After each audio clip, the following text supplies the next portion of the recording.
saya ingin menyampaikan materi tentang apa itu perencanaan mutu.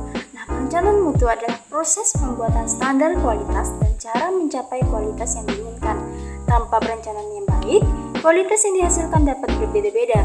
Komponen utama dari perencanaan mutu adalah perencanaan mutu yang merupakan proses pembuatan standar kualitas dan cara mencapai kualitas yang diinginkan. Dalam proses perencanaan mutu meliputi beberapa tahapan penting untuk mencapai tujuan yang diinginkan. Yang pertama, perencanaan strategi mutu. Tahap ini melibatkan analisis kebutuhan pelanggan dan analisis internal untuk mencapai tujuan yang diinginkan. Yang kedua, implementasi mutu. Implementasi mutu untuk merancang apa yang akan dibuat. Yang kedua, pengendalian mutu. Pengendalian mutu melibatkan beberapa proses. Yang pertama, plan, do, check, dan action atau PDCA. Dan yang terakhir, pengawasan mutu. Pengawasan mutu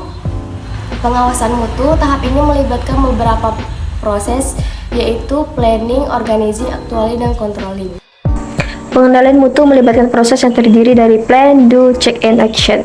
Yang pertama itu plan. Tahapan ini melibatkan perencanaan di mana terjadi pertimbangan serta pengembangan dari sebuah rencana serta menentukan pedoman yang akan digunakan dalam proses produksi. Dalam tahapan ini, informasi juga disebarkan kepada semua orang terkait dalam proses produksi mengenai pentingnya pengendalian mutu. Lalu ada do. Tahapan ini melibatkan pelaksanaan di mana rencana yang sudah disusun mulai diterapkan secara perlahan dan dimulai dari skala yang kecil. Dalam tahapan ini, pembagian tugas juga dilakukan pada setiap anggota secara merata menyesuaikan dengan kapasitas serta kemampuan yang mereka miliki. Lalu ada check.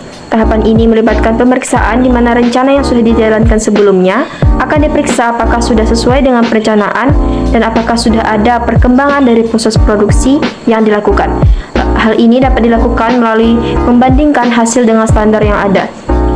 Lalu ada action. Tahapan ini melibatkan tindakan yang diambil berdasarkan hasil pemeriksaan untuk memperbaiki kinerja proses produksi dan sistem yang berlaku di kemudian hari. Selanjutnya yaitu perencanaan strategi mutu. Perencanaan strategi mutu dapat diartikan suatu proses penyusunan langkah-langkah, kegiatan menyeluruh secara sistematis, rasional, berkaitan, dan berjangka panjang, serta berdasarkan visi, misi, dan prinsip tertentu untuk memenuhi kebutuhan mendasar dan menyeluruh bagi pelanggan. Perencanaan mutu akan melibatkan beberapa komponen penting. Komponen penting tersebut meliputi dari identifikasi tujuan mutu, yang kedua yaitu penentuan metode pengukuran, yang ketiga yaitu pengembangan standar kinerja, yang keempat yaitu penentuan tanggung jawab, dan yang terakhir yaitu jadwal audit.